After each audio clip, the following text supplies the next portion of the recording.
Ada apa, Nek? Ya, iya.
Boleh? Iya.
Halo, selamat sore semuanya. Apakah suara saya terdengar?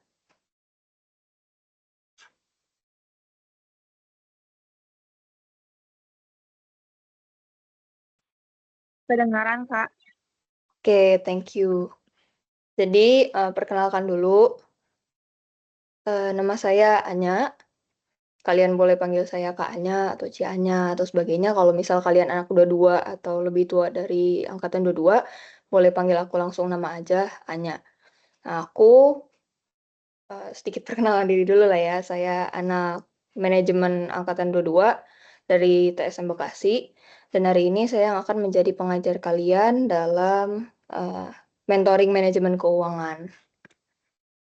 Nah, jadi untuk hari ini saya akan menggunakan soal yang dari Blue Blue Books, yang dia itu soal MK-nya, soal manajemen keuangannya itu menggunakan yang dari tahun akademik 2021-2022.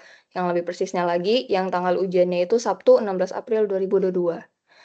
Untuk soalnya ini saya harus kasih tahu disclaimer dulu ya, takutnya nanti ada sesuatu yang berbeda dari soal tahun 2022 ini dengan tahun yang 2024, karena perbedaan tahunnya yang 2 tahun dari pihak Senat dan saya sendiri juga tidak bisa menemukan yang soal-soal 2023 karena kebetulan waktu itu soalnya disuruh kumpul semua. Jadinya kalau misalnya ada sedikit irelevansi dalam soal latihan ini, nah dalam soal latihan di mentoring ini dengan soal kalian nanti di UTS, maka saya mohon maaf dulu.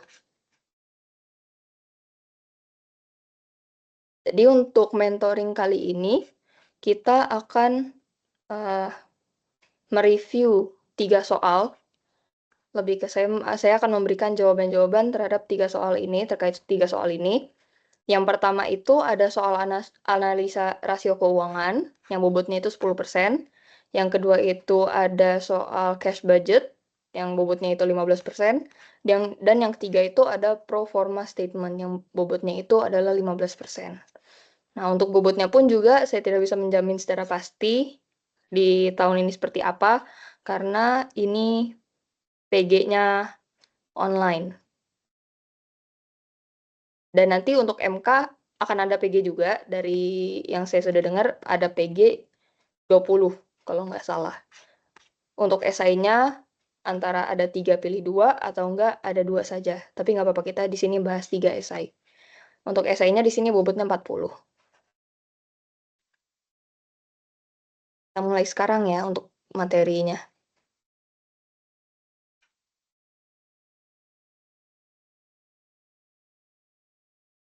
Apakah share screen-nya sudah terlihat? Sudah, Kak. Oke. Jadi, saya bacain dulu soalnya. Untuk yang pertama ini ada analisa rasio keuangan. Jadi, PT Maju Jaya mempunyai balance sheet dan income statement dalam juta rupiah yang berakhir pada tanggal 31 Desember 2019. Saudara diminta untuk melengkapinya dan mengisi rasio-rasio aktual tahun 2020 dengan B sama dengan baik atau KB sama dengan kurang baik untuk time series dan cross-sectional sebagai berikut. Nah, jadi di sini kita ini akan diminta untuk mengisi titik-titik ini. Nah, titik-titiknya lumayan banyak ya. Tapi setidaknya dari data-data ini, angka-angkanya bisa didapatkan dengan lumayan mudah. Nah, di sini ada juga nama-nama akunnya, nama-nama misalnya di aset ada titik-titik di bawah account receivable-nya. Nah, untuk ini kalian harus menghafalkan sendiri. Jadi, bukan hanya angka-angkanya nanti yang kosong, tapi nama-nama akunnya pun juga asetnya, liabilities-nya, dan juga yang di income statement-nya ini juga pasti ada kosong-kosong. Nah, itu harus kalian hafalkan. Nah, kita bahas dulu yang pertama, yaitu balance sheet-nya. By the way, nanti kalau saya ngejelasinnya terlalu cepat, boleh langsung disanggah aja. Boleh langsung dibilang, Kak, maaf Kak, ngejelasinnya agak kecepatan. Oke, jadi yang pertama, balance sheet PT Maju Jaya. Nah, ini nanti di ujian kalian harus menyalin ulang semuanya. Jadi bukan hanya titik-titiknya doang yang kalian tuliskan ke dalam lembar ujian, tapi semuanya harus disalinkan. Yang pertama, kita sudah diketahui di bagian aset itu, cash dan account receivable-nya itu sudah diketahui. 580.000, 900.000. Nah, tapi yang ketiga ini nama akunnya belum diketahui. Untuk yang ketiga, nama akunnya itu adalah inventory.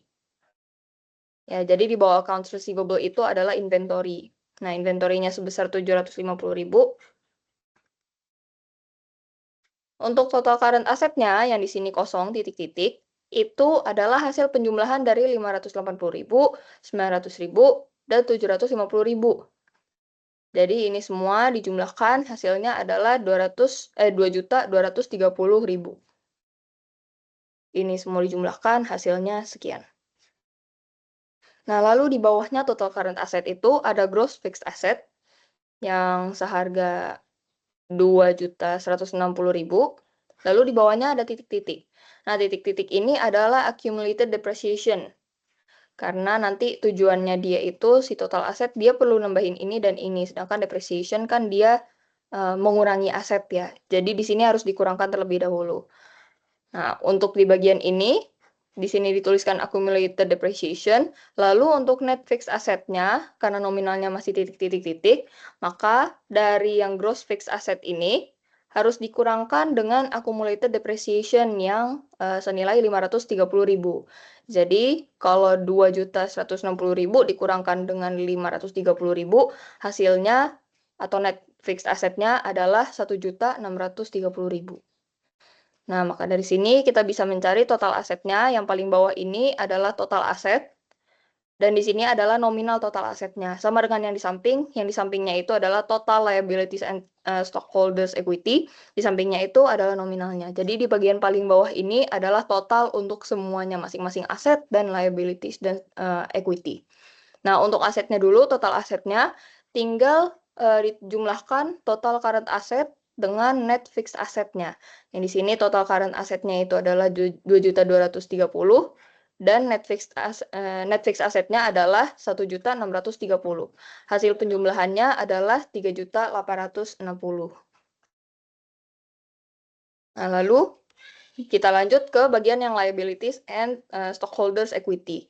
Jadi di sini itu semua tentang yang beban-beban liabilities dan juga equity-nya ini dimasukkan semua ke sini. Dan ini pun yang bagian titik-titik semuanya harus dihafalkan. Dan kembali lagi saya ingatkan disclaimer-nya soal tahun 2022 mungkin tidak akan serelevan dengan tahun sekarang, jadinya kemungkinan besar bukan ini berdua yang dikosongin nanti di soal, bisa aja nanti di bagian preferred stock, atau bisa aja nanti di bagian accounts payable, atau di asetnya pun juga bisa di tempat-tempat yang lain yang dikosongkan. Jadinya sebaiknya teman-teman menghafalkan seluruh template-nya ini. Nah, setelah notes payable ini, di sini kan kosong. Nah, yang kosong ini kalian isi dengan accruals. Accruals ini seharga 110.000. Nah, nanti total current liabilities-nya ini hasil penjumlahan dari ini semua. Jadi, accounts payable ditambah dengan notes payable ditambah dengan accruals. Yang hasilnya adalah total current liabilities sama dengan 1.500.000. Nah, lalu di bawahnya ini adalah total term debt. Long term debt, maaf. Long term debt itu di sini sudah ada nominalnya 840.000. Nah, untuk total liabilities-nya tinggal dijumlahkan saja si total current liability sama long term debt-nya. Dan nanti hasilnya adalah 2.340.000. Lalu di bawahnya ini udah nggak ada titik-titik lagi sampai di total paling bawah. Jadi di sini itu ada preferred stock, common stock, retained earnings. Nah, ini bertiga udah termasuk equity, udah bukan liabilities lagi. Jadi di satu tabel yang ini yang sebelah kanan, dia itu gabungan dari liabilities dan stockholders equity. Jadinya di sini liabilities-nya di atas sampai di total liabilities, lalu di bawahnya itu adalah equity-nya. Nah, di bagian yang titik-titik sini, sebelum titik-titik yang paling bawah, persis di bawahnya retained earning ini, dia itu adalah total equity-nya. Nah, untuk mencari total equity itu, tinggal dijumlahkan aja. Iya benar, tinggal dijumlahkan aja ini bertiga. Jadi preferred stock-nya dijumlahkan, common stock-nya dijumlahkan, retained earnings-nya pun juga. Jadinya 200.000 ditambah dengan 900.000 ditambah dengan 420.000, hasilnya atau total equity-nya yaitu 1.520.000. Nah, dari sini di bagian paling bawah ini, titik-titik, itu adalah total liabilities dan stockholders equity. Nah, ini tinggal ditambahin aja dari total liabilities dan total equity tadi. Jadi 2.340.000 ditambah dengan 1.520.000, hasilnya adalah 3.860.000. Untuk balance sheet-nya dulu, apakah ada yang mau ditanyakan?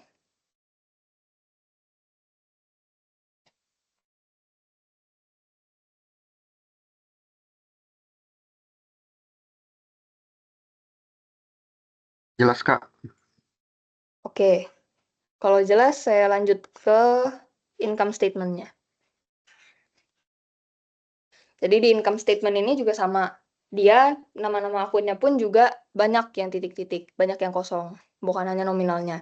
Nah, yang di tahun ini juga kemungkinan besar bakal sama. Jadi untuk income statement, karena di sini saya kayaknya sebagian besar anak akuntansi ya yang tadi saya lihat. Harusnya kalian sudah lumayan hafal dengan income statement itu isinya seperti apa.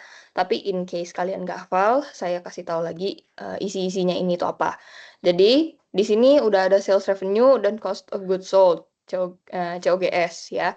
Nah, di bawahnya COGS itu adalah gross profit. Yang dimana gross profit itu adalah hasil dari pengurangan sales revenue dan COGS.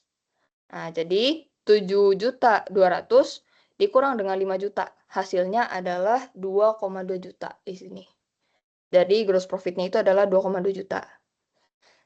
Nah, lalu di sini ada selling expenses, general and administrative expenses, depreciation expenses, yang dimana tiga-tiganya ini harus dijumlahkan untuk mendapatkan total operating expense-nya. Jadi hasil penjumlahannya dari 200.000 ditambah 290.000 dan 110.000 itu adalah 600.000. Nah, 600.000-nya nanti ditaruh di sini.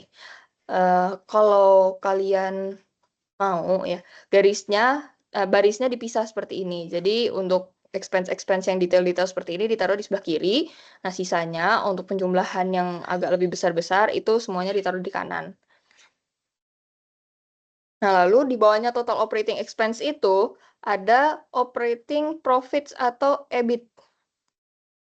Nah, EBIT ini adalah pengurangan dari gross profit tadi dengan semua expense. Jadinya EBIT itu operating profits, yang dimana operating profits itu pasti mengecualikan semua expenses, mengeluarkan semua expenses. Jadi dari yang tadi gross profitnya kita sudah dapat 2.200.000, kita kurangkan dengan total operating expense yang tadi kita dapatkan, yaitu 600.000. Nah, hasilnya itu, atau EBIT-nya itu, adalah 1.600.000. Jadi di sini bisa dituliskan 1.600.000.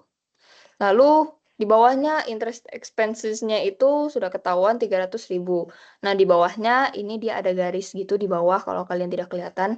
Itu untuk di bawahnya itu ada net profit before taxes atau profit bersih sebelum pajak. Jadi ini masih belum termasuk hitungan pajaknya. Nah, untuk cara ngitungnya itu dari atas ini tadi ada 1.600.000. Terus interest expense-nya udah ketahuan dari soal itu 300.000, tinggal kalian kurangkan saja. Hasilnya atau net profit before taxes-nya itu adalah 1.300.000. Nah, lalu dikalikan dengan tax rate-nya, yang dimana tax rate-nya ini agak gede ya, 40%. 40%-nya juga sudah ketahuan di soal. Nah, setelah kalian kalikan, itu nanti hasilnya adalah 520.000. Lalu, net profit before taxes-nya ini dan tax rate-nya juga kalian kurangkan untuk mendapatkan hasil dari net profit after taxes. Jadi di sini kalau misalnya ada tax-nya, ada tax rate-nya ini, di atas pasti net profit before tax, yang di bawahnya itu pasti net profit after tax. Jadinya kalau di soal apapun nanti kalian menemukan ada yang before tax, pasti nantinya kalian juga harus mencari yang after tax-nya. Nah, jadi ini berdua dikurangkan, 1.300.000 dikurang dengan 520.000, hasilnya adalah 780.000. Nah, lalu preferred stock dividends-nya di soal sudah ada, itu sebesar 40.000, jadinya net profit after tax yang tadi dikurangkan dengan preferred stock dividends. Di mana 780.000 dikurangin dengan 40.000. Hasilnya atau EAFCS-nya adalah 740.000. Sampai sini apakah ada yang mau ditanyakan?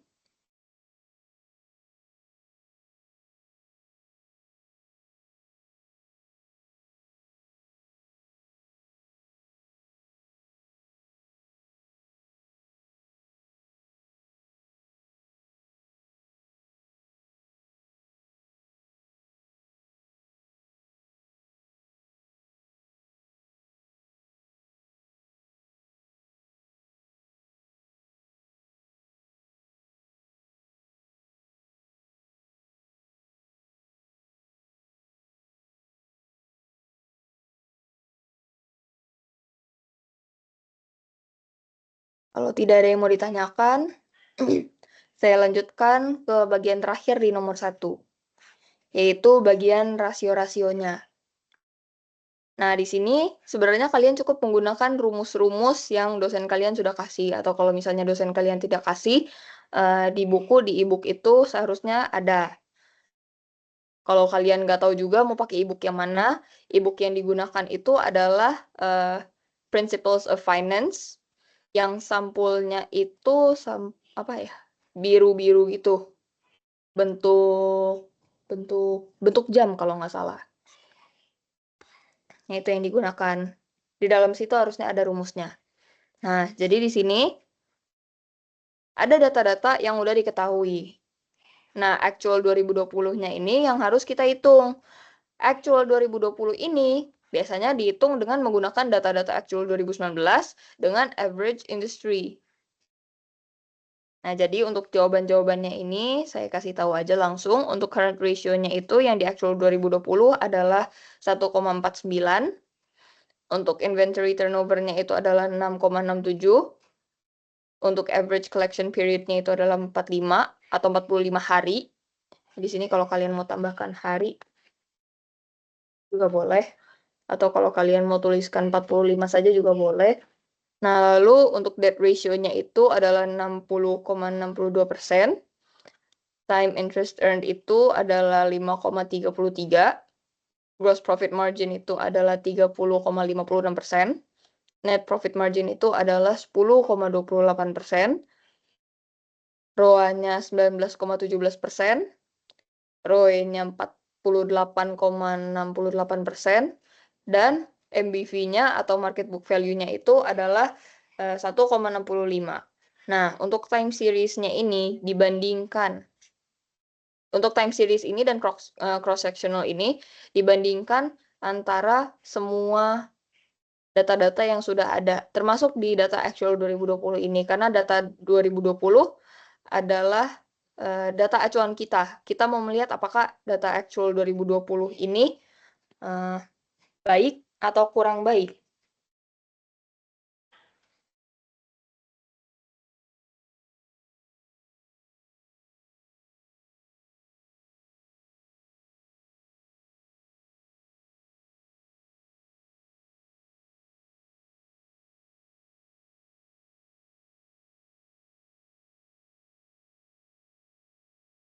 Nah, jadi untuk time series dan cross-sectional ini, ada beberapa rasio-rasio yang saya bold di sini. Dan ada juga beberapa rasio-rasio yang tidak di bold, seperti average collection period sama debt ratio. Nah, sebenarnya nanti untuk penjawaban kalian nggak perlu sampai ngebold banget di jawabannya, tapi di sini untuk mempermudah pengajaran aja. Jadi, kalau yang boldnya itu semakin tinggi, jadi dia itu semakin buruk. Jadi misalkan nih di sini, kita bandingkan dulu actual 2020 dengan actual 2019. Kita lihat actual 2020 itu lebih tinggi daripada actual 2019. Sedangkan actual 2020 itu lebih rendah daripada average-nya di industri atau di pasar, ya, di pasar.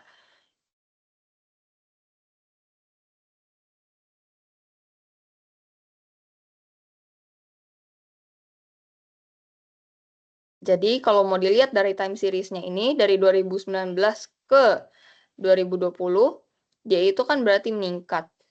Nah, sedangkan kalau dari actual 2020 ke average industry ini berarti dia itu lebih rendah. Itu sebentar. Tunggu sebentar ya, saya izin off mic dulu sebentar.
Oke, maaf tadi ada urusan. Nah, saya lanjut dari sini. Untuk time series ini, ada beberapa yang bakal berbanding kebalik dengan cross-sectionalnya tergantung dengan data actual 2019 dengan average industry-nya. Nah, jadinya untuk di sini, actual 2019-nya ini lebih rendah daripada actual 2020-nya. Maka di time series itu dia disebut sebagai baik. Sedangkan average industry-nya ini lebih tinggi daripada actual 2020-nya. Maka cross-sectionalnya itu dikatakan kurang baik. Lalu yang di kedua, itu actual 2019-nya lebih rendah daripada actual 2020-nya. Begitu juga dengan average industry-nya lebih rendah daripada actual 2020-nya. Maka keduanya ini disebutkan sebagai baik. Nah, untuk yang average collection period dan debt ratio ini, kebalikannya. Jadi kalau dia justru lebih rendah, maka dia itu dianggap kurang baik. Bukan seperti tadi. Kalau tadi kan lebih tinggi, maka lebih baik. Maaf. Kalau lebih tinggi, maka semakin buruk. Kalau sekarang lebih rendah, semakin buruk. Itu. Nah, untuk average collection period ini, di actual 2019-nya ini lebih rendah daripada actual 2020. Yang dimana, karena ini lebih rendah dan ini juga tidak di bold, maka dia itu time series-nya kurang baik. Begitu juga di average industry-nya yang ternyata sama actual 2019. Nah, berarti ini kan sama-sama lebih rendah daripada actual 2020-nya. Maka cross-sectional-nya pun juga kurang baik. Lalu untuk debt ratio-nya ini, untuk actual 2019, dia lebih rendah daripada data actual 2020-nya. Maka di time series-nya ini kurang baik. Sedangkan kalau di average industry-nya ini juga lebih rendah daripada actual 2020-nya. Maka untuk cross-sectional-nya pun juga kurang baik. Nah, kembali lagi ke kalau yang rendah justru baik atau di bagian yang di bold ini. Nah, untuk time interest earned ini, yang actual 2019 itu ternyata lebih tinggi daripada actual 2020. Kalau dia lebih tinggi daripada actual 2020-nya, karena dia di bold, berarti untuk time series dia kurang baik. Nah, sedangkan average industry-nya ini juga lebih tinggi daripada actual 2020. Maka untuk cross-sectional-nya pun juga kurang baik. Nah, lalu di gross profit margin ini, actual 2019-nya ini lebih rendah daripada actual 2020, maka time series-nya itu bisa dikatakan baik. Sedangkan average industries-nya ini juga lebih kecil daripada actual 2020, maka cross-sectional-nya pun juga baik. Lalu untuk net profit margin, actual 2019-nya ini lebih kecil daripada actual 2020, maka time series-nya baik. Dan average industry-nya itu juga lebih kecil daripada actual 2020. Maka cross-sectional-nya pun juga dikatakan baik. Nah, untuk ROA, actual 2019 dan average industry-nya ini, dua-duanya lebih besar daripada actual 2020. Maka untuk time series dan cross-sectional, dua-duanya itu kurang baik. Nah, tapi kalau ROE, dia itu actual 2019-nya lebih kecil daripada actual 2020, tapi average industry-nya ini lebih besar daripada actual 2020. Jadi untuk data yang actual 2019 dan 2020 itu bisa dimasukkan ke dalam time series sebagai baik. Karena actual 2019-nya ini lebih kecil daripada 2020. Nah, sedangkan untuk yang di bagian cross-sectional, karena average industry-nya ini lebih besar daripada actual 2020-nya, maka dia disebut kurang baik. Lalu yang terakhir itu adalah market atau book value. MBV ini untuk actual 2019-nya dia lebih besar daripada actual 2020-nya.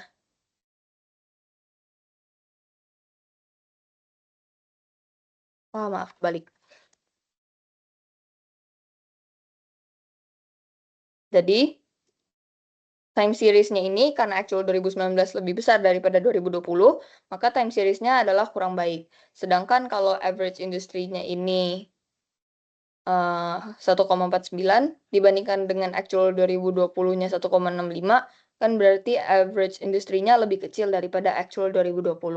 Maka cross-sectionalnya di sini adalah baik. Sampai sini apakah ada yang mau ditanyakan?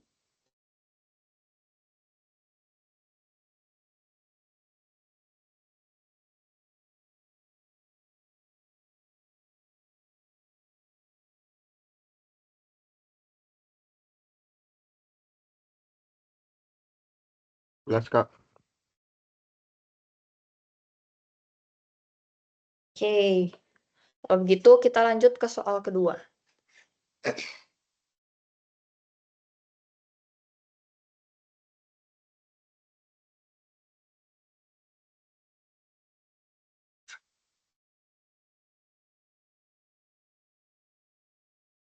Jadi untuk soal kedua ini kita membahas tentang cash budget, yang dimana bobotnya itu adalah 15%. Saya bacakan dulu soalnya.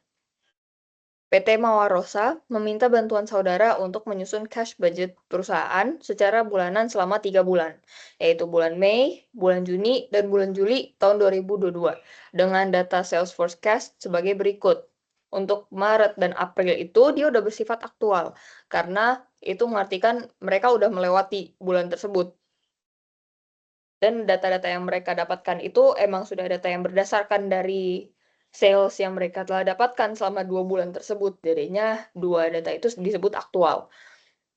Nah, jadi untuk bulan Maret itu adalah $200.000 dan untuk April itu adalah $250.000. Nah, untuk forecast ini dia berarti dia mengancang-ancang atau dia memperkirakan dari pattern sebelumnya yang beda 500, maka mereka memperkirakan untuk Mei ini bedanya 500 dan untuk Juni Juli dibedakan 100 dan 100 karena mereka berharap untuk sales yang meningkat drastis dari 2 bulan tersebut. Nah, jadi Mei-nya ini adalah $300.000, Juni ini adalah $400.000 dan Julinya $500.000.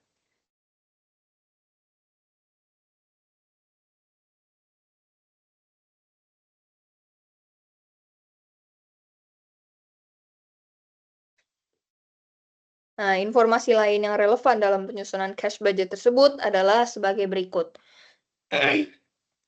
Yang pertama, periode pembayaran pelanggan atau pembeli adalah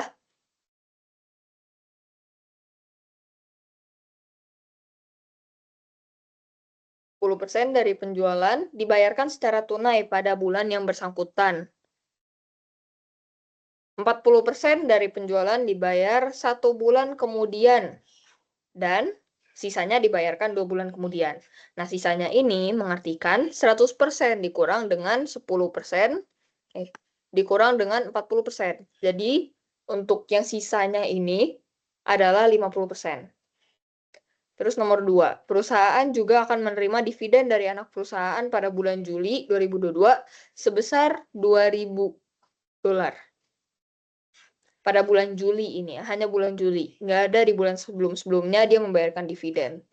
Lalu yang ketiga, besarnya pembelian bahan baku sebesar 60% dari nilai penjualan bulan yang bersangkutan dengan periode pembayaran sebagai berikut.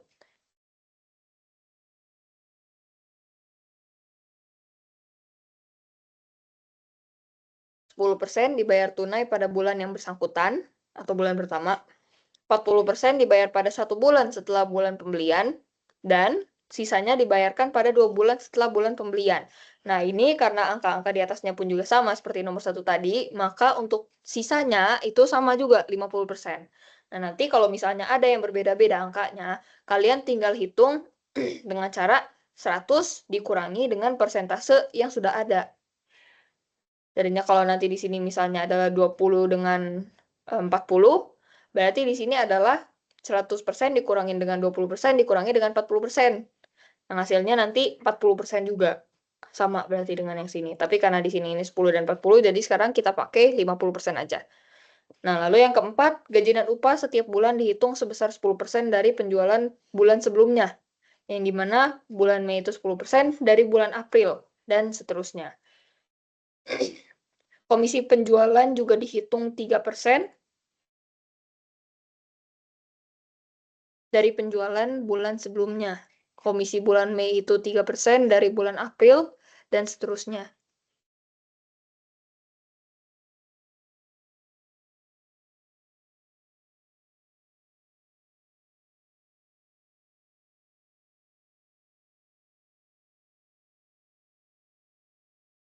Dana untuk mengikuti acara pameran setiap bulannya mencapai $25.000 harus dianggarkan.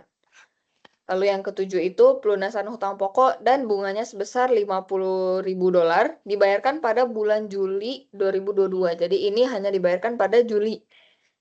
Lalu perusahaan akan membayar dividen kepada pemegang saham pada bulan Juni sebesar $25.000.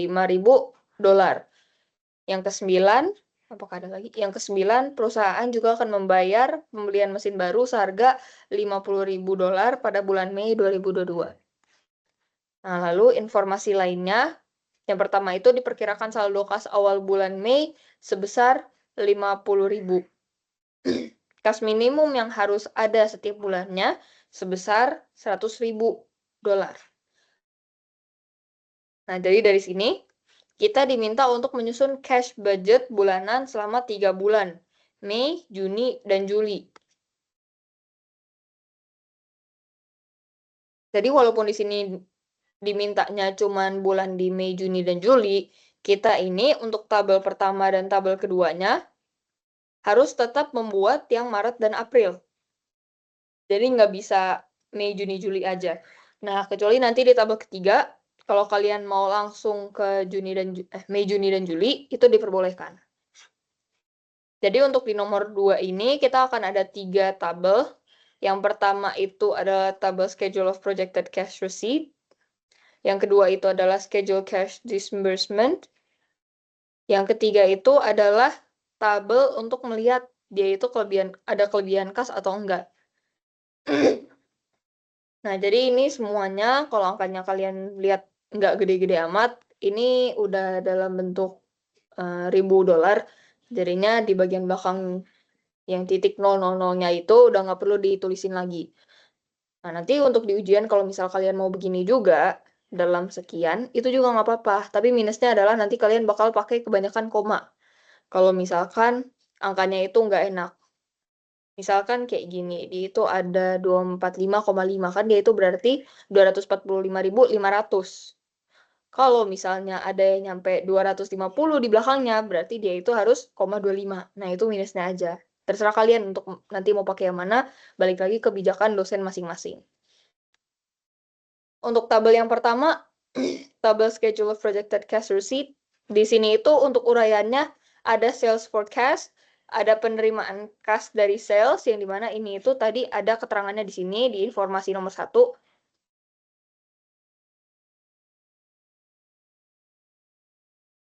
Benar nomor 1.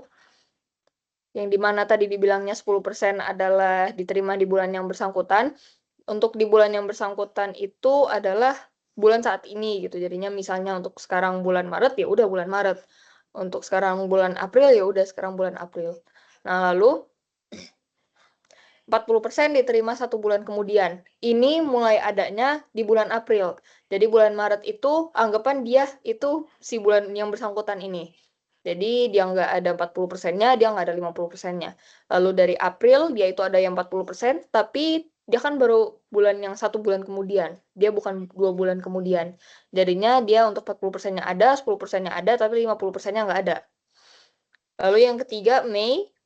Mei ini karena dia udah 2 bulan kemudian, jadinya 3-tiganya ada. Jadi dia ini anggapannya udah lengkap, komplit 100%. Juni pun juga sama, Juli pun juga sama. Karena di sini kan juga emang yang kita disuruh hitung kan Mei, Juni, dan Juli ya. Oke, jadi untuk perhitungannya, sales forecast ini kita ambil dari data yang paling atas di sini.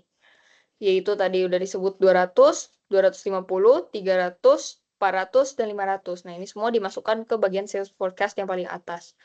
Nah, untuk penerimaan kas dari sales, yang ini dikosongin ya, nggak usah diisi ya.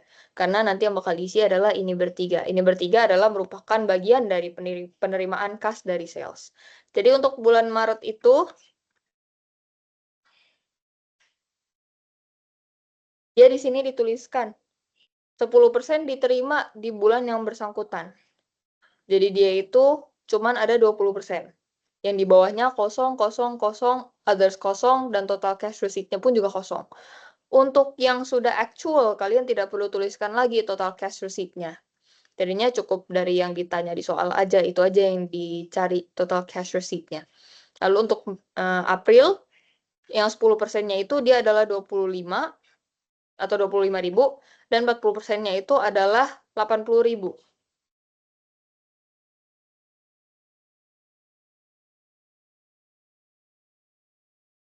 Nah, lalu yang Mei, yang 10%-nya ini dia adalah 30, 40%-nya adalah 100, dan 50%-nya itu adalah 100. Yang dimana ini kalau ditotalkan, hasilnya adalah total cash receipt-nya, yaitu 230 atau 230.000 dolar. Lalu untuk Juni pun juga cara penghitungannya sama. Dari 10% ini adalah 40, lalu yang 40% ini adalah 120, dan yang 50% adalah 125. Dan kalau ditotalkan ketiga ini, hasil dari total cash receipt-nya adalah 285 atau 285.000 dolar. Nah, untuk bulan yang terakhir, kita ini 10%-nya 50, 40%-nya ini 160, dan 50%-nya ini adalah 150, yang dimana setelah itu ada dividend receipt juga. Di sini tadi disebutkan kalau dia itu akan menerima dividen dari anak perusahaan pada bulan Juli 2022, di bulan Juli saja, sebesar 2.000. Karena di sini ribunya sudah ditaruh di atas, jadi di sini dituliskan 2 saja. Nah, ini semuanya dijumlahkan, termasuk yang dividen. Jadi total cash receipt-nya ini adalah 362 atau 362.000 dolar. Nah, langsung kita lanjut aja ke tabel kedua. Tabel kedua itu adalah schedule cash disbursement. Yang ini tabelnya agak lebih panjang sih ya daripada yang tadi. Karena di sini dia itu lebih ke pembelian-pembelian yang dilakukan sama perusahaan. Kalau yang tadi kan dia penerimaan dari sales kan. Kalau yang ini itu dia pembelian-pembelian, berarti yang ini itu pemasukan, yang ini pengeluaran. Nah, untuk yang pertama itu ada pembelian bahan baku. Pembelian bahan baku itu tadi ada keterangannya di sini. Dia nomor 3 ini. Sebesar 60% dari nilai penjualan. Jadi, dari nilai penjualan yang sales forecast tadi ini, kalian kaliin aja sama 60%. Nanti hasilnya kalian taruh di sini. Yang di sini dikaliin dengan 60% ditaruh di bagian sini. Nah, lalu ini sama prinsipnya kayak tadi, sama konsepnya kayak tadi. Untuk bulan Maret dia cuma ada 100%, dia cuma ada 10% doang. Karena dia anggapan adalah si bulan yang bersangkutan. Lalu yang 1 bulan kemudian itu baru ada di April. Jadi April udah ada yang 40%-nya. Lalu yang dibayar 2 bulan kemudian ini baru ada di bulan Mei. Jadi mulai dari bulan Mei, bulan Juni, bulan Juli, dan kalau misalnya ada bulan-bulan seterusnya, itu dia juga udah ada 50%. Konsep penghitungannya sama kayak tadi. 12 ini, si 120 dikali 10%, hasilnya 12. April pun juga sama. Dia yang 10% ini kali 150 hasilnya 15. 40% dikali 150 hasilnya 48. Nah, untuk yang bagian bawah ini berdua dan ini bertiga di bulan Maret dan bulan April itu nggak ada, itu dikosongin aja. Maaf, ini kan pengeluaran kas ya. Nah, lalu Mei. Mei itu karena dia sudah mulai 100%, jadinya dia dikali, ada yang dikali 50%. Nah, jadi untuk yang 10% itu dia 18, untuk 40% itu dia 60, dan untuk 50% itu dia 60. Lalu yang untuk Juni, yang 10% itu dia adalah 24, yang untuk 40% itu dia adalah 72, dan yang untuk 50% itu adalah 75. Yang terakhir Juli, untuk 10% dia itu 30, untuk 40% dia itu adalah 96, dan 50% itu dia ada 90. Nah, lalu di sini ada pengeluaran kas lainnya. Pengeluaran kas lainnya ini kalian dapatkan dari yang nomor 4 sampai nomor 9. Jadi nanti dimasukkan aja sesuai dengan bulannya. Ini untuk urutannya, kalau misalnya kalian mau diurutkan seperti ini juga nggak apa-apa. Tapi kalau dosen masing-masing memberikan, oh lebih baik menggunakan urutan seperti ini aja. Atau oh saya mau menggunakan urutan-urutan seperti ini aja. Itu juga nggak apa-apa. Nah, kalian urutin sesuai dengan data-datanya yang ada di sini. Jadi kalau misalnya di sini, misal di bulan Maret kan ini agak kosong ya. Kalau di data sini yang bulan Maretnya emang cuman data acara pameran, karena itu pun dia kan setiap bulan harus dianggarkan. Jadi, ya udah nggak apa-apa, sisanya dikosongin aja. Yang dituliskan hanya yang ada datanya saja, yang ada keterangannya saja, yaitu untuk si bulan Maret, dia cuman ada dana acara pameran sebesar 25.000. Jadi dituliskan di sini. April pun juga sama. April setengahnya nggak ada. Pelunasan hutang, dividen pemegang saham, sama pembelian mesin baru itu nggak ada. Jadi dia cukup isi yang bagian gaji dan upah, komisi penjualan, dan dana acara pameran.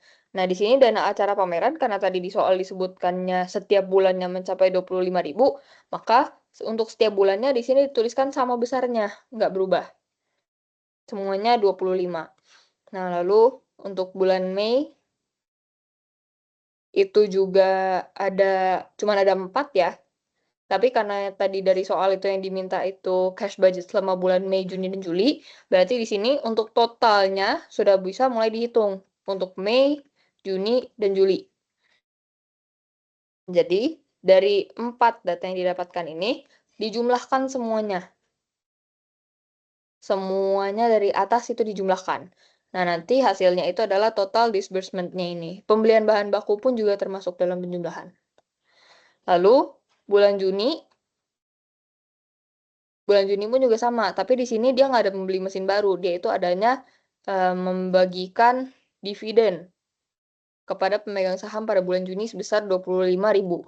Jadinya dia yang di pembelian mesin barunya dikosongin, pelunasan hutang pokok dan bunganya itu juga dikosongin, dividennya diisi 25 atau 25.000. Nah, dijumlahkan totalnya 260.000. Nah, lalu yang untuk Juli, dia juga sama dijumlahkan. Tapi di sini dia nggak ada pembayaran dividen pemegang saham, dia nggak ada pembayaran pembelian mesin baru, dia cuma ada pelunasan hutang pokok dan bunga. Yang dimana dia itu dituliskan di sini, pelunasan hutang pokok dan bunganya sebesar 50.000 dibayarkan pada bulan Juli 2022. Jadi di sini dituliskan 50. Nah, ini semua dijumlahkan, hasilnya adalah 343.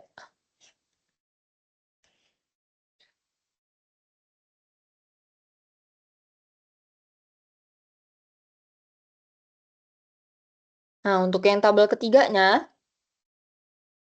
dia ini ngelihat dari hasil total cash receipt yang tadi di atas sama total cash disbursement. Nah, lalu untuk ke bawah-bawahnya ini, dia ada perhitungannya tersendiri.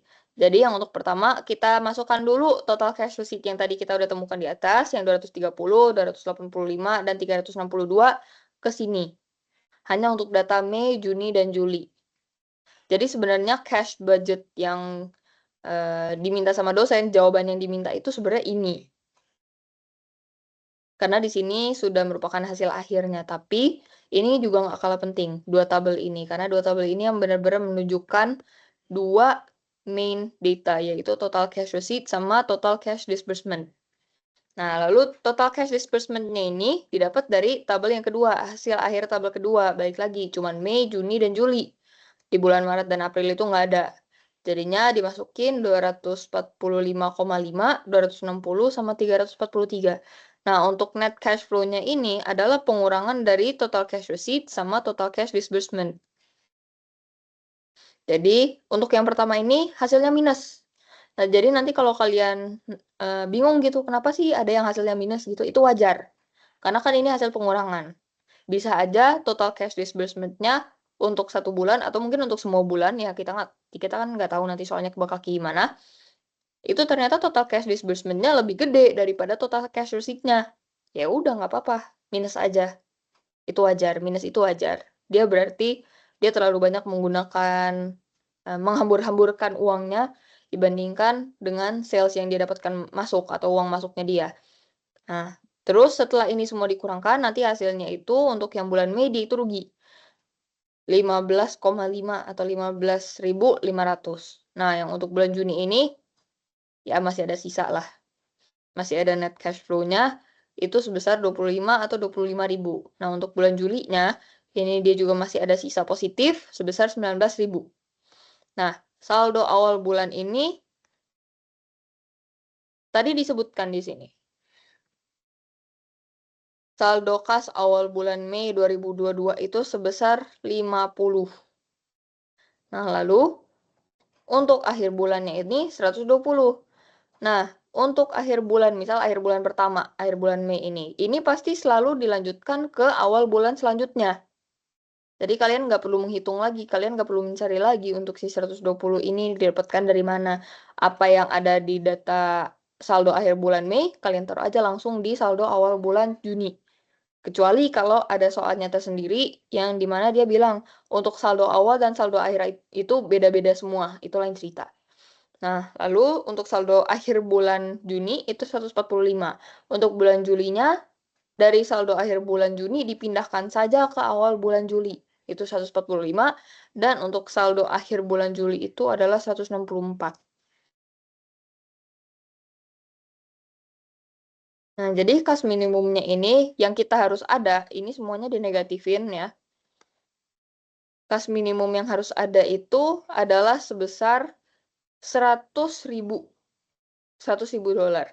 Jadinya, nanti untuk menghitung kekurangan kas, kalian itu menghitung si kas minimum dikurang dengan saldo akhir bulan. Jadi, hasilnya untuk hasil Mei itu adalah min 20, untuk hasil Juni itu adalah min 45, dan hasil Juli itu adalah min 64. Dan kelebihan kasnya, karena di sini minus semua, jadinya 0. Kalau misalnya nanti ini positif semua, kalau positif berarti dia dipindahkan ke kelebihan kas. Tapi karena di sini dia negatif, berarti dia itu semuanya ada di kekurangan. Dia itu adanya di kekurangan kas. Jadi nanti kalau misalnya di kekurangan kas, udah ada angka-angkanya. Di kelebihan kasnya kalian kosongin aja. Atau kalau misalnya di kelebihan kas semuanya ada angka-angka, berarti di kekurangan kasnya kalian kosongin, jangan ada yang diisi. Untuk soal 2, apakah ada yang mau ditanyakan? Sorry Kak, tadi saldo akhir bulan Mei kan 120 ya? Itu dapat dari mana ya angkanya? 120. Sebentar.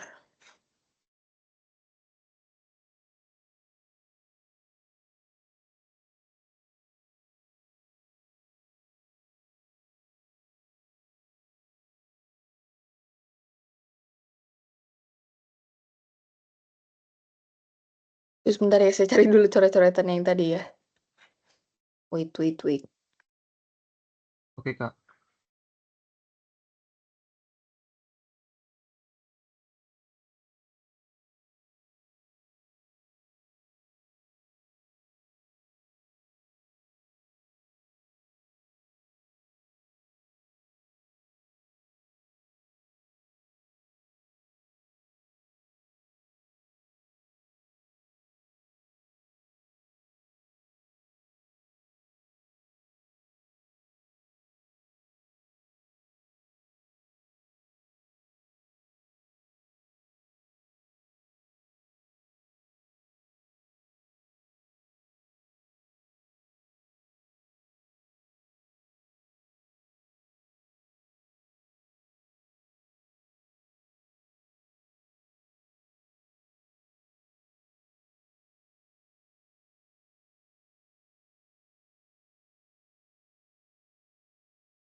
Oke, jadi untuk saldo akhir bulan ini ditambahkan sama yang ada di atasnya.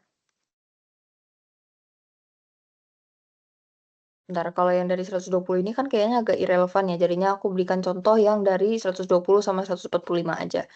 Jadinya di sini kan saldo awal bulan yang kita ambil dari Mei itu 120.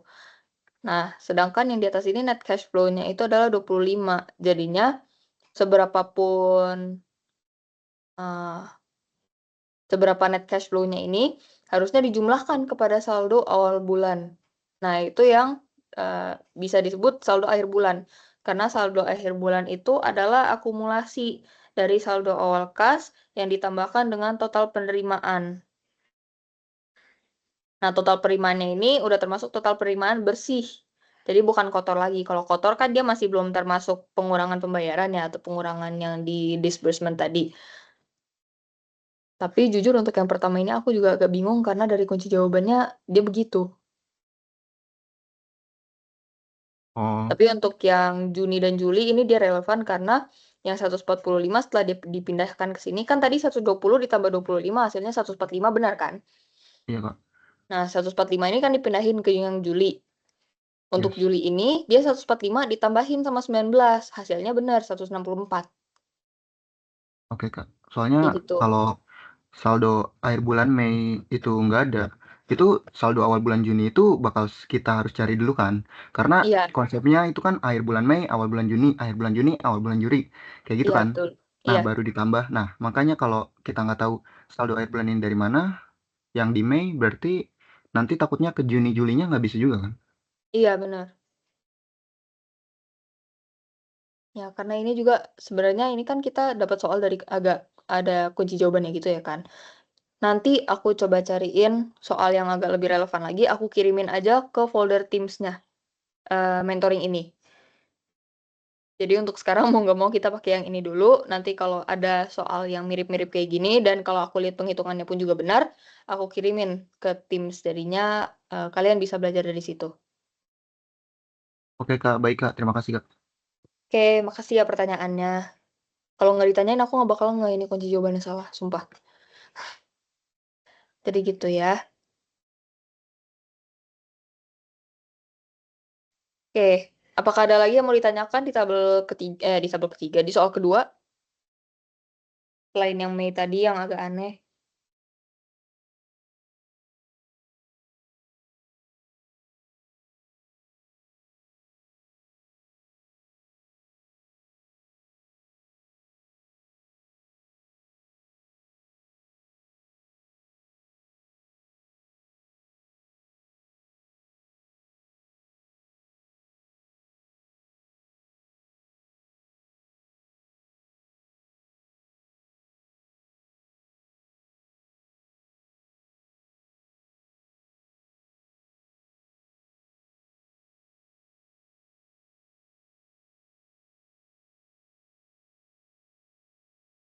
Kalau nggak ada, aku lanjut aja ke soal yang nomor 3. Untuk soal nomor 3-nya ini, jawabannya dia ada di screenshotan ini.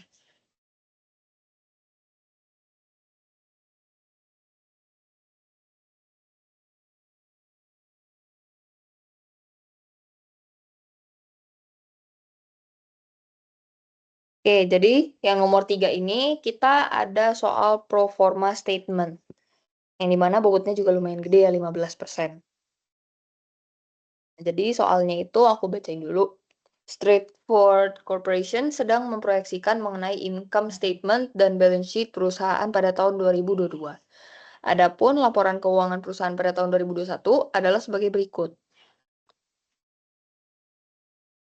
Nah, income statement ini, kalau nanti kalian mau salin di kertas jawaban kalian, itu boleh.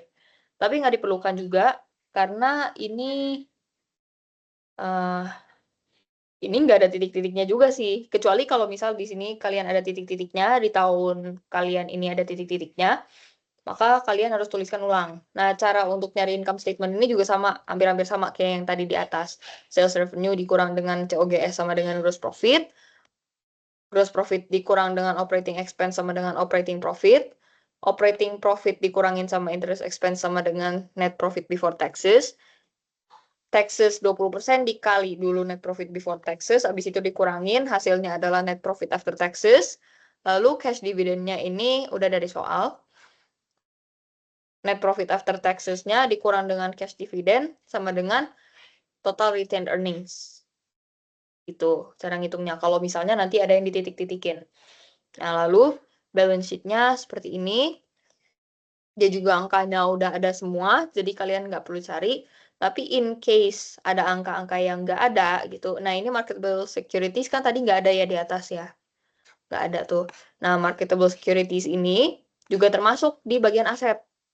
Jadi nanti kalau di soal kalian nggak ada marketable securities, ya udah berarti nggak perlu kalian cari-cari tuh angka marketable securities-nya ada di mana.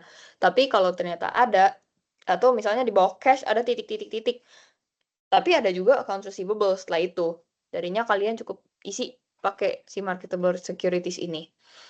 Lalu inventory, total current asset, ini semuanya tadi template-nya sama sih kayak yang tadi persis di atas. Nah, kita langsung aja lanjut ke soalnya dia.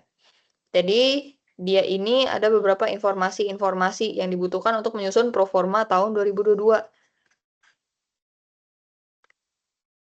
Yang dimana pertama, perusahaan menargetkan sales tahun 2022 meningkat 30% dari tahun 2021. Jumlah cash dividen yang dibayarkan akan menurun 20% dari tahun 2021 karena perusahaan merencanakan ekspansi, sedangkan interest expense diperkirakan tidak berubah. Minimum cash balance mengalami peningkatan sebesar $15.000 dibandingkan tahun 2021. Marketable securities akan bertambah sebesar $10.000. Account receivable diperkirakan akan naik sebesar peningkatan sales. Inventory menurun sebesar 10% dari jumlah tahun 2021.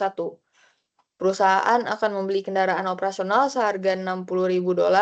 Total depresiasi tahun tersebut diperkirakan sebesar $25.000. Seluruh current liabilities akan meningkat 25%. Long-term debt akan menurun 50%, sedangkan common stock equity akan tetap. Nah, dari data-data ini, kita bisa nyalin ulang income statement yang di atas, tapi untuk angka-angkanya sebagian besar akan berubah. Tadi ada satu yang nggak berubah sama sekali, interest expense, tapi interest expense-nya ini, dia di sini ya.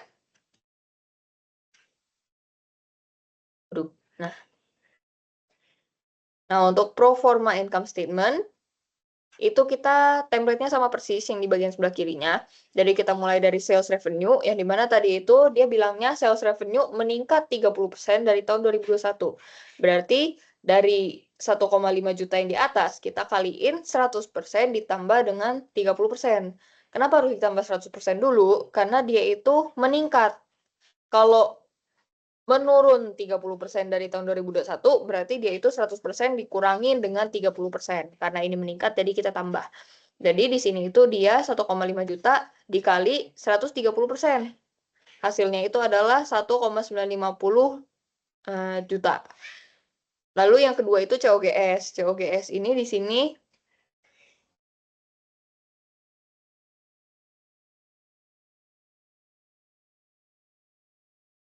yang COGS ini dia dikalikan dengan 55%.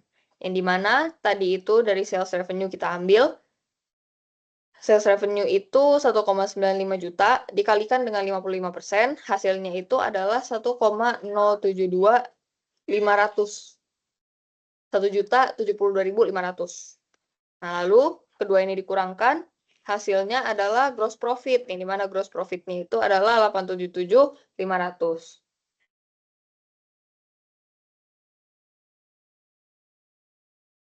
Nah, lalu operating expense-nya ini tadi dia dari sales revenue yang baru dikalikan dengan 20%. Jadi dia itu operating expense-nya adalah 390.000. Lalu gross profit ini dikurangkan dengan operating expense-nya, yang dimana akan menghasilkan operating profits yang hasilnya adalah 487.500. Nah, untuk interest expense-nya ini, kita karena tadi sales revenue-nya berubah, jadi dia itu untuk interest expense-nya juga pasti berubah, mengikuti sales revenue-nya. Tapi untuk interest rate-nya sendiri, dia itu nggak berubah. Dia itu berubah hanya karena sales revenue-nya berubah. Kalau misalnya sales revenue-nya tidak berubah, maka interest expense-nya juga tidak akan berubah. Nah, interest expense-nya ini 1,95 juta dikalikan dengan 6,67%. Jadi hasilnya adalah 130.000. Lalu operating profit ini dikurangi dengan interest expense, yang hasilnya adalah net profit before taxes. Net profit before tax ini senilai 357.500. Nah, lalu untuk taxes-nya ini, si 20% dikaliin sama net profit before tax yang tadi sudah ada di atas. Hasilnya itu adalah 75.075. Lalu, net profit before tax-nya ini dikurangi dengan tax yang tadi dihitung. Hasilnya adalah net profit after taxes, yaitu 282.425. Nah, cash dividend-nya ini, dia mengambil dari yang pertama, yang awal banget, yaitu sales revenue yang 1,5 juta. Dia itu dibilangnya akan menurun 20% dari tahun 2021. Nah, tadi kan kalau meningkat itu 100% ditambah, kalau menurun itu 100% dikurang. Maka dari sini, cash dividendnya itu 100% dikurang 20% sama dengan 80%. Jadi dia itu dikalikan dengan 80%. Yang hasilnya itu adalah 120.000. Nah, lalu untuk total retained earnings-nya ini, yaitu net profit after tax dikurangi dengan cash dividend. Hasilnya adalah 162.425. Dari pro forma income statement-nya ini, dia juga diminta untuk membuat income statement, balance sheet yang baru. Yang dimana ada aset sama liability and stockholder equity. Nanti kalian juga di sini tujuannya untuk menghitung total asetnya berapa, total liabilities and stockholder equity-nya berapa. Nah, di sini cash-nya itu dia mengalami peningkatan dari 50.000 jadi 65.000. Untuk marketable securities-nya dia itu naik dari 20.000 jadi 30.000.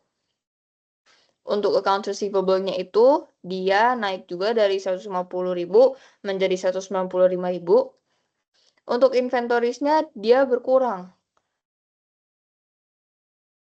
dari 90.000 menjadi 81.000 karena dia berkurang 10%. Nah, untuk total current asset-nya ini semua dijumlahkan. Hasilnya adalah 371.000. Lalu gross fixed asset-nya ini dia bertambah. Yang awalnya itu mana tadi ya? Yang awalnya 240 dia bertambah 60.000. Jadinya dia 300.000. Lalu dia kena depreciation sebesar 25.000. Jadi net fixed asset-nya itu dia hasil pengurangan dari 300.000 dikurangi dengan 25.000. Hasilnya adalah 275.000. Nah, lalu dia ada excess cash. Excess cash-nya yang dia ini sebesar 35.675. Jadi total asetnya dia itu adalah 681.675. Ini sedikit tips aja. Kalau misalnya nanti kalian nggak dapat balance dari antara aset dan liability equity ini, kalau misalnya asetnya itu kurang, maksudnya misal di sini itu dia cuman 670.000 sekian gitu. Nah, untuk mengurangi suspicions dari dosen, kalian taruh aja di excess cash. Walaupun ini caranya agak nggak akurat ya, tapi daripada kalian nggak balance, itu mengurangi nilainya lebih besar daripada kalian balance tapi ada yang salah di atas ini. Nah, tumbalin aja excess cash-nya nggak apa-apa. Lalu di liabilities dan stockholders equity ini, dia accounts payable-nya naik 25%. Jadi yang awalnya 45.000, dia ini naik jadi 56.250. Lalu tax payable-nya juga naik 25%. Dari 15.000 naik jadi 18.750. Lalu notes payable-nya naik 25%. Dari 10.000 menjadi 12.500. Lalu other current liabilities ini juga naik 25% dari 7.000 menjadi 8.750. Ini sudah tercatat di soal seluruh current liabilities akan meningkat 25%. Nah, total current liabilities-nya ini semua tinggal dijumlahkan. Hasilnya adalah 96.250.